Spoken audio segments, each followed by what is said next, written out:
Praise lord. నా ప్రియ సహోదరి సహోదరుడా, అందరూ బాగున్నారా? దేవుని పరిశుద్ధ నామమున మహిమ కలుగును గాక.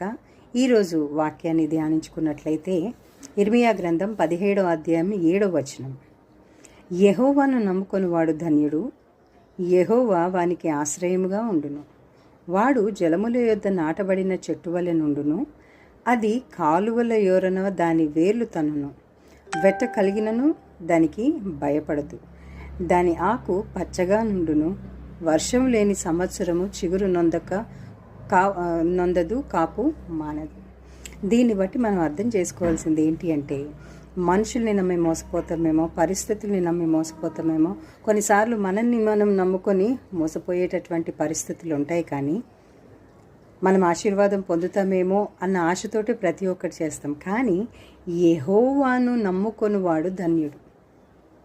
ఆయనను మాత్రమే నమ్ముకొని చూడు, ధన్యత ఎంత బాగా నీ జీవితంలో కనపడుతుందో, ఆశీర్వాదం నీ జీవితంలో ఎంతగా కనిపిస్తుందో ఒక్కసారి ఆయన నమ్మి చూడు. నా ప్రియ సహోదరి సహోదరుడా, ఇక్కడ దేవుడు జ్ఞాపకం చేస్తుంది ఏంటంటే, ఎప్పుడైతే మనం ఆయన్ని నమ్ముతామో ఆయన మనకి ఆశ్రయంగా ఉంటారు.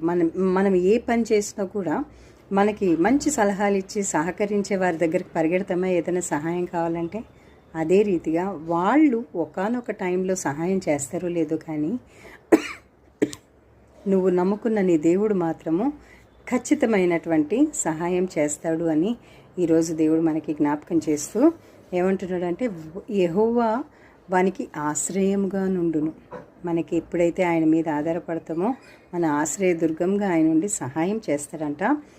వాడు జలముల యొద్ద నాటబడిన చెట్టు వలె నుండును, ఎప్పుడు పచ్చగా ఉంటాడు.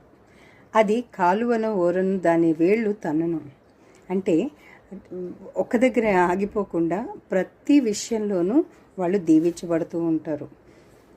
అది కాలువల ఓరను నాటుబడి వేళ్ళు తన్నును, వెట్ట కలిగినను దానికి భయపడదు. అంటే ఎండాకాలం వచ్చి నీళ్ళు ఎండిపోతున్నా కూడా దానికి ఎటువంటి భయం అనేది ఉండదు. దాని ఆకు పచ్చగా నుండును, ఎప్పటికీ వాళ్ళు దీవెనకరంగానే కనిపిస్తూ ఉంటారు. వర్షం లేని సంవత్సరం చింత నొందదు, కాపు మానదు. నీ దగ్గర ఉన్నా లేకపోయినా కూడా దేవుడు ఎప్పుడైతే నీకు ఆశ్రయ దుర్గంగా ఉంటాడో, ప్రతి ఆశీర్వాదం నీ జీవితంలో ప్రతి విషయంలో పరులు అంటే నీ చుట్టుపక్కల వాళ్ళందరూ చూసే విధంగా దేవుడు నిన్ను ఆశీర్వదిస్తాడు. ఈ ఆశీర్వాదము నీ జీవితంలో నిశ్చయంగా నెరవేర్చబడునుగాక. దేవుడి కొద్ది మాటల్ని దీవించునుగాక. ఆమెన్. Praise lord.